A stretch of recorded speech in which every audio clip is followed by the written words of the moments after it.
Assalamualaikum warahmatullahi wabarakatuh. Selamat malam, Bapak dosen dan teman-teman semua. Perkenalkan, nama saya Muhammad Beza. Hari ini saya akan mempresentasikan hasil rangkuman analisis saya tentang kondisi ekonomi makroekonomi Tiongkok tahun 2023 dan outlook tahun 2024 sebagai bagian dari ujian akhir semester. Untuk latar belakang sendiri, yang pertama, Tiongkok merupakan ekonomi terbesar kedua di dunia yang bersaing dengan saat ini sedang bersaing dengan Amerika Serikat. Kemudian mengalami transisi dari ekonomi berbasis ekspor menuju konsumsi domestik, di mana mereka itu sekarang sangat sangat gencar dalam industri dalam negerinya. Kemudian tahun 2023-2024 penuh dengan tantangan akibat pelambatan global, ketegangan geopolitik, dan pemulihan pasca COVID-19.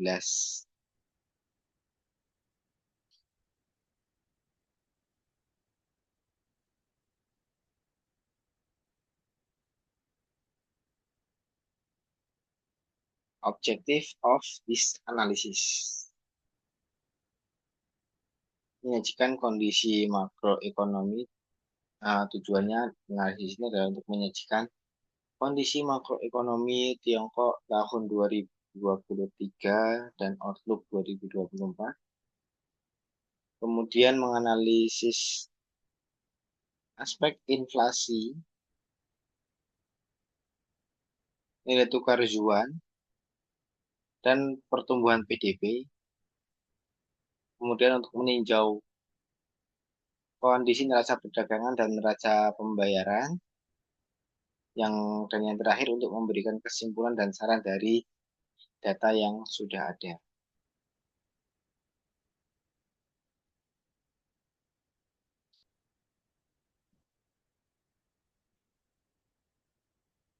Tingkat inflasi dan nilai tukar yuan. Nah, kita lihat dari 2023, 2024. Pada tahun 2023, inflasi di Tiongkok relatif rendah, bahkan cenderung mengalami tekanan deflasi karena konsumsi masyarakat yang masih lemah. Untuk tahun 2024 sendiri, inflasi diperkirakan akan naik sedikit, tapi tetap di bawah target 3%. Artinya, harga-harga masih akan tetap terkendali. Kemudian untuk nilai tukar yuan terhadap dolar Amerika Serikat, pada tahun 2023, yuan melemah karena perbedaan suku bunga antara Cina dan Amerika Serikat. Untuk tahun 2024, yuan diperkirakan akan lebih stabil karena intervensi bank sentral dan membaiknya perdagangan.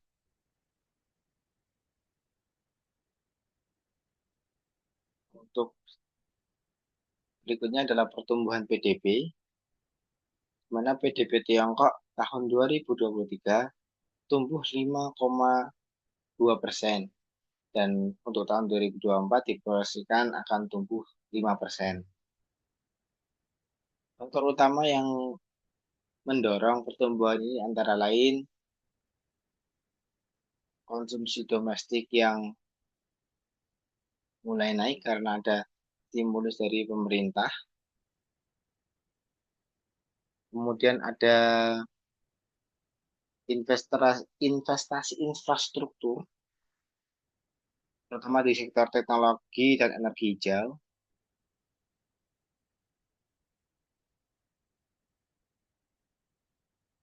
Kemudian ada produksi industri yang tetap kuat. Kemudian ekspor meski sempat lesu mulai menunjukkan pemulihan. Kemudian ada inovasi teknologi, terutama di bidang teknologi tinggi dan riset.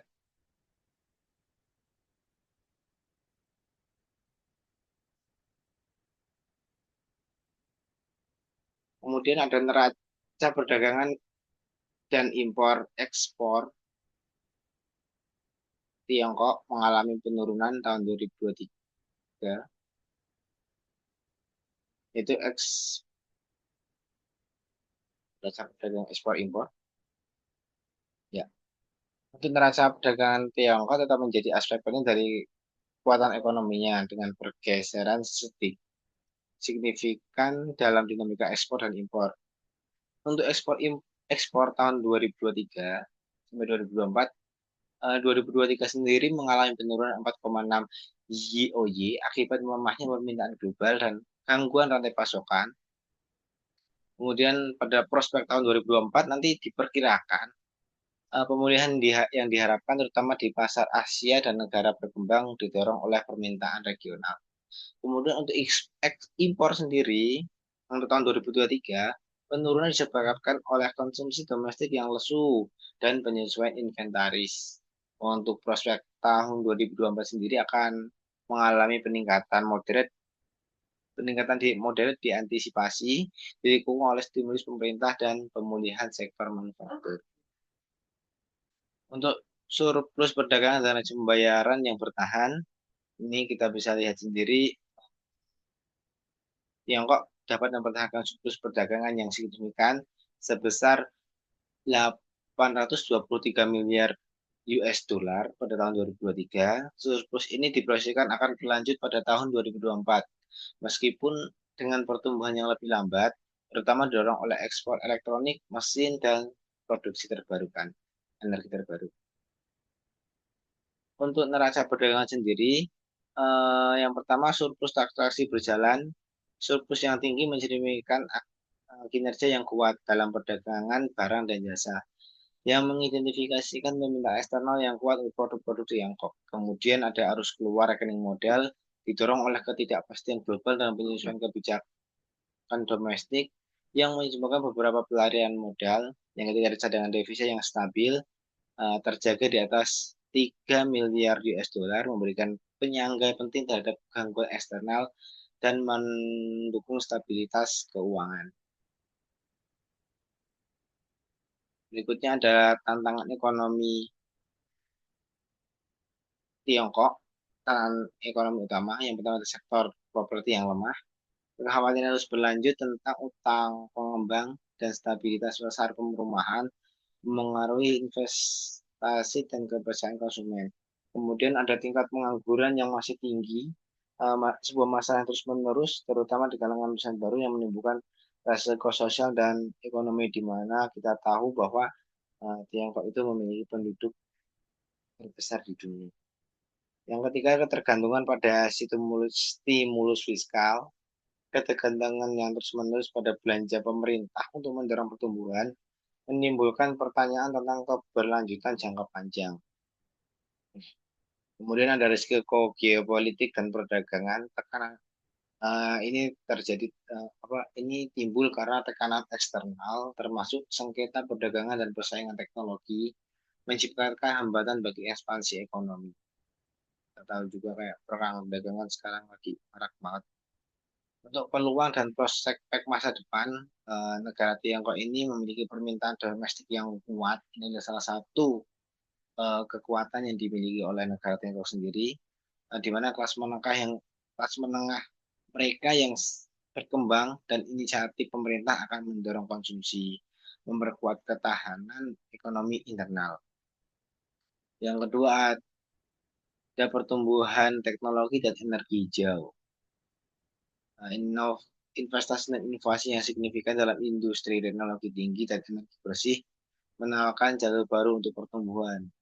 Yang ketiga ada strategi sirkulasi ganda, di mana memperkuat perekonomian domestik sambil tetap terbuka terhadap perdagangan internasional, sehingga akan menyeimbangkan faktor internal dan eksternal. Kesimpulannya, ekonomi Tiongkok terus mengikuti jalur pertumbuhan moderat di tengah tantangan global dan domestik yang signifikan.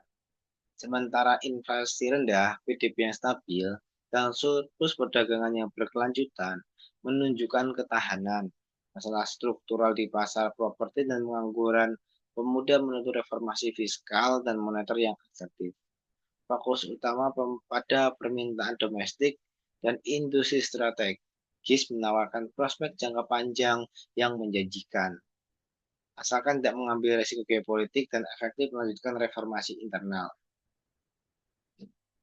Jika Tiongkok bisa melanjutkan reformasi dan mengelola risiko global dengan baik, prospek dalam jangka panjang masih sangat menjanjikan.